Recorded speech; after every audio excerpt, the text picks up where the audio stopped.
Hey everybody, hope you're having a great day. And today what I'm going to do is I'm going to explain top to bottom the Wim Hof Method breathing exercise so you can start today. That's right, today you're going to be able to do this exercise. It's very simple and it's very effective. The source I'm going to be using for this video is the book, The Wim Hof Method. If you want to pick it up, it's upside down. If you want to pick it up, it's on Amazon. So as you know, a lot of the conditions that we face as a species are caused by inflammation in the body, and by employing these breathing techniques, you can actually suppress that inflammation. These breathing exercises can also be effective in cleaning up the biochemical residue that is left in your lymphatic system. So by breathing and making your body alkaline and not acidic, you can actually clean out your body. Stressful activities that we do day to day build up over time in your body, and this breathing method is kind of a way to give yourself a refresher. Now, while this breathing method may sound like magic and it has all these profound health benefits, the breathing method itself is actually very simple. All it is 30 or 40 deep breaths taken while laying down or sitting down with periods of retention, so holding your breath.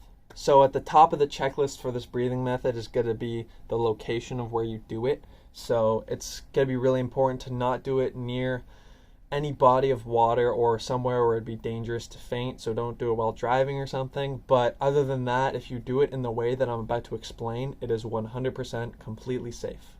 So when you take a deep breath, your diaphragm moves, and that's because it's trying to make space for the air. So it's kind of like, people call it belly breathing, but it's not really belly breathing. You're not using your stomach at all. It's just moving out of the way so that the upper parts can be filled to their utmost capacity. So that's the natural way to breathe, but most of us just take shallow breaths into our chest. So the breathing protocol is going to be 15 to 20 minutes, and ideally you want to do this before breakfast because you don't want all your energy and all your oxygen being used on metabolism and digestion.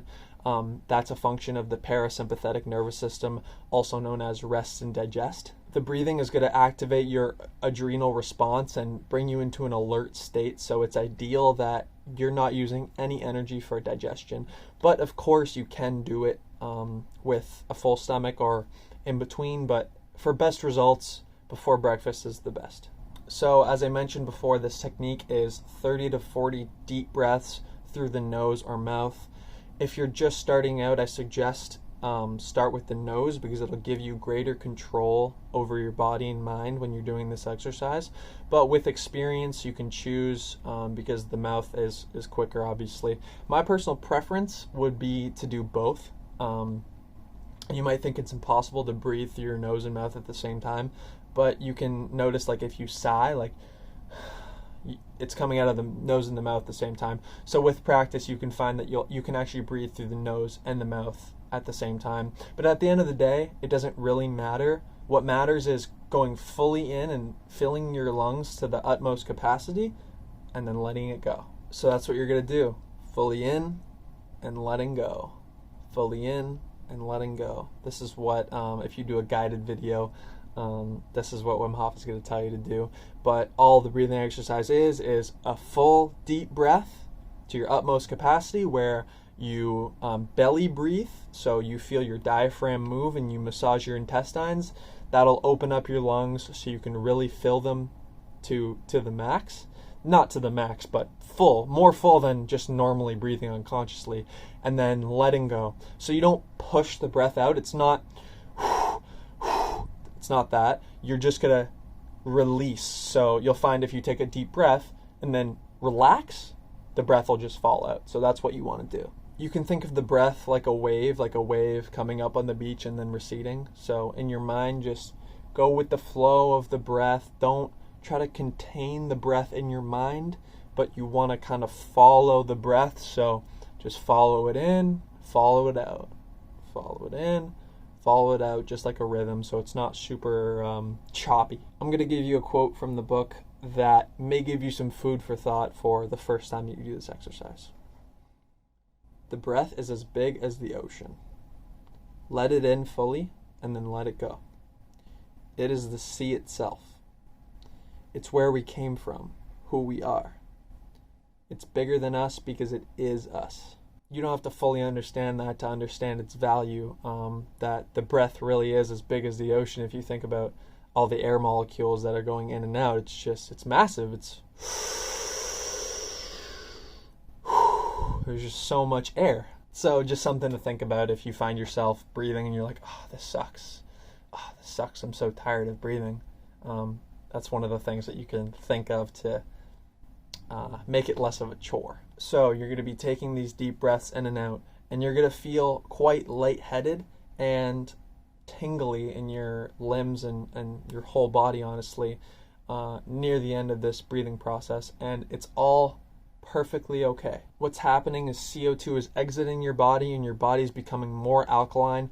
So if you feel looseness in the body, tingling, lightheadedness, don't shy away from it. Actually breathe into it. So when you feel the lightheadedness, breathe even deeper. It may feel a little strange and maybe a little scary at first, feeling this oxygenated, but it's actually fantastic for your body. It's going to do wonders for your biochemistry. So after your 40th breath, you're going to go fully in, let go, and stop.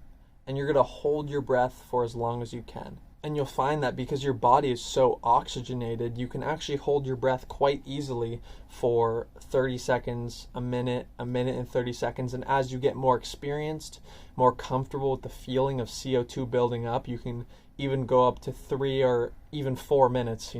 It just comes down to the practice. If you have a condition or just a lot of inflammation in general in your body, you'll find that you will have to breathe sooner. And in that way, the breath kind of reflects how you are on the inside. So I'll explain a little bit about what's happening. So the trigger to breathe in your body is acidity building up. So it's the CO2 building up. But you've eliminated this acidity, or not eliminated, you've drastically reduced it through the deep breathing. There is no immediate need for oxygen. But the thing is, your primitive reptilian brain doesn't know that. So all it sees is you need to breathe, but nothing wrong is actually happening. So when that primitive brain gets into that state, it's basically fight or flight. So it activates your adrenal axis and all these chemicals and hormones and stuff that put you into a state of high alertness. And this, when you do it, you'll know what I mean.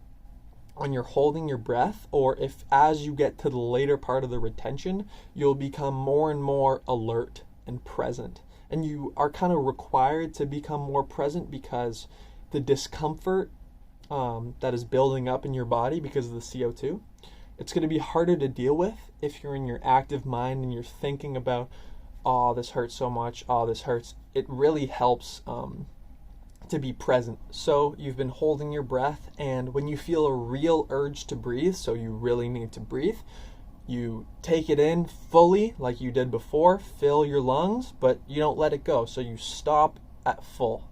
So you've been holding your breath with no air in the lungs or little air in the lungs. You feel the need to breathe fully in, and you're going to hold it at full. You don't want to hold it so long that you pass out, but you're going to want to hold it for like 10 to 15 seconds. That's perfectly normal or perfectly safe. And what's happening here is you're going to be activating a whole bunch of hormones, and it's kind of inexplainable, but when you do it, you'll understand what I mean when I say it feels like you're unblocking energy.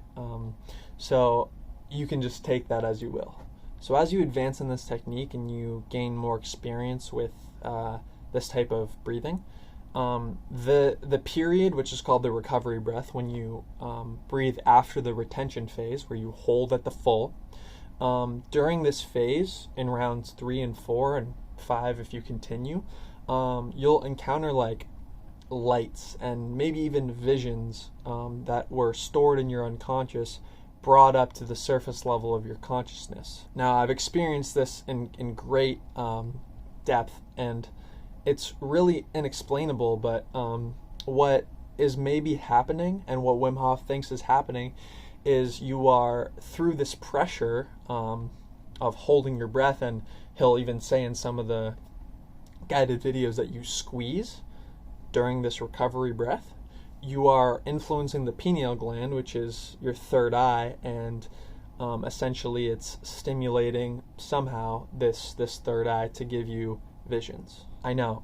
It sounds crazy, and I promise, work on this breath work, and round 4, that press, you're pressing, and then when you let go, it's pure bliss. Now, this is like the divine and spiritual part of this technique, and obviously you can completely think it's BS, and it doesn't even matter, because you do it, you will see the visions. Maybe not the first time, maybe not the 10th time, but progress in this method, and you will encounter, at the very least, pure bliss. And maybe once you experience something like that firsthand, then you might see the potential of the unlimited power of your mind. Because a lot of people live inside this this box that they don't know is self-created. They think that's just how it is, but it's actually a self-created box. And when you take a peek out of that, and you, by breathing, somehow get visions of faces that you feel like you recognize, but you've never seen before, and you can't put a name on them, it really opens your mind, and it sees like, wow, there's some things that I don't know about myself that I can really go deep and find. Because the thinking mind, it's always out there and it's always active, but it's not the true depth of your intelligence and your consciousness, because as you know, you can only hold up to 3 things in mind. Like, you can only imagine 3 things at once consciously, but your entire body is running itself. So there's a lot more depth to your physiology and your intelligence that you are yet to tap into. And to tap into this, you have to be still, because the surface level of the thinking mind cannot go as deep as just your awareness. So here's another couple things to note. The first would be that as you go through the rounds, you'll find that you can hold your breath for longer and longer. And even as you do it every day, I found that when I was really getting into the method, when I did it in succession, so every single day, like in a row, I would find that I'd be better at holding my breath. It's really a skill you have to cultivate.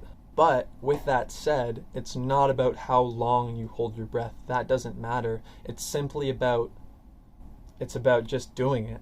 And if you do it, you balance out your nervous system, you optimize the pH of your blood so that it's at a good level for the day, and all these other processes that happen, you'll find that it's self-explanatory. I won't even need to tell you to do it again, because you're going to do it every day, because that's how good it makes you feel.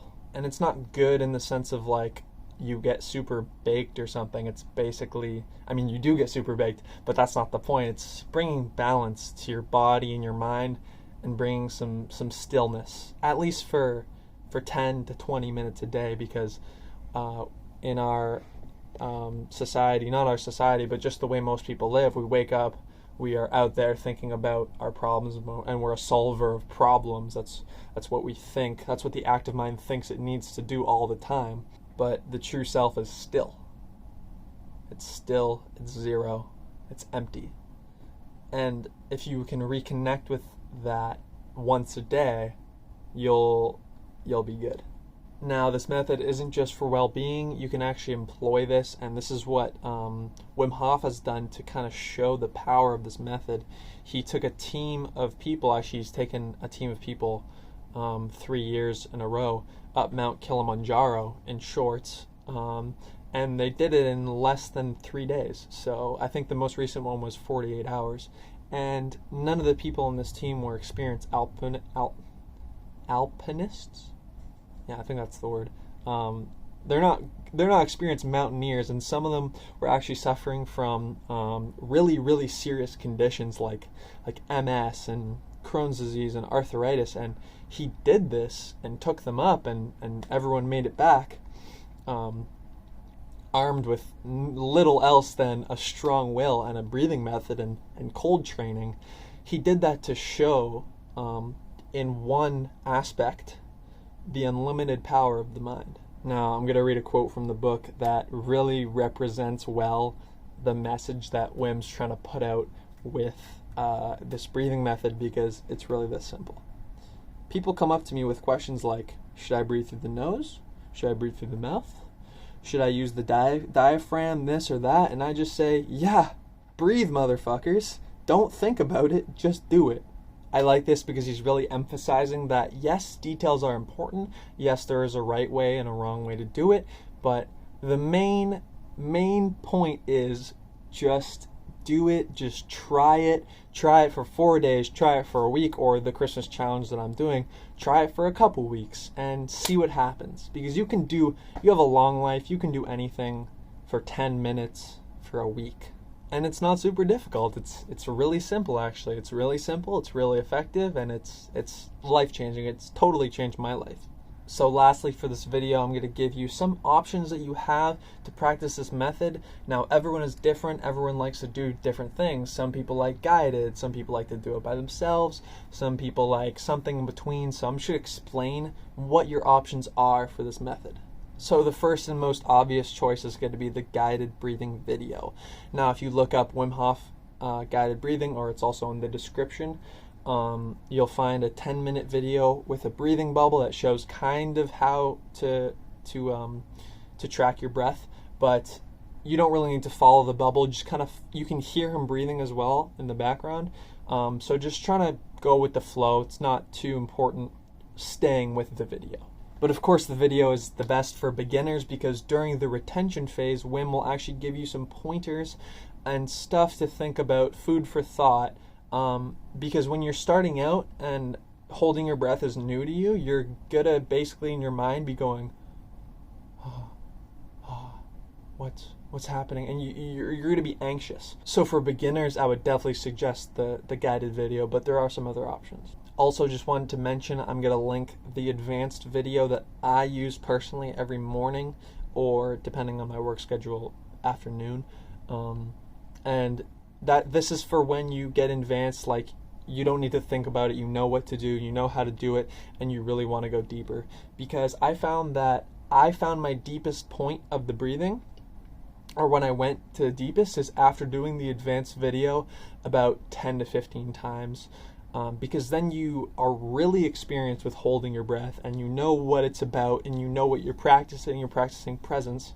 And then when you hold your breath for a long time, the recovery breath, which is the 15 seconds where you hold full and then let go, it is extremely intense euphoria, natural high. It is just absolutely amazing. So if you don't want to go on YouTube and stream a video every single time you want to do the breathing, there is an app that you can get. It has the breathing bubble and it has the guidance, but there is no guidance during the hold. So he'll tell you fully in and letting go, and you can hear the breath behind.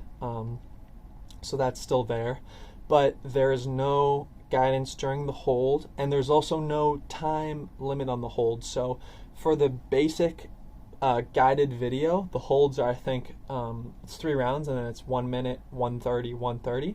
But for the app, you just pause it whenever you're done. My preference, I don't really like the app, because if you're thinking about needing to press a button to stop your retention, I feel like that's not ideal, because when you're doing the breath hold, you want to completely let go and not think about what you're going to be doing after you're done holding your breath. Because at about 30 to 45 seconds, the CO2 starts to build up. It becomes uncomfortable. But obviously, when you practice this, you're going to learn for yourself. You want to just be relaxed and have nothing on your mind.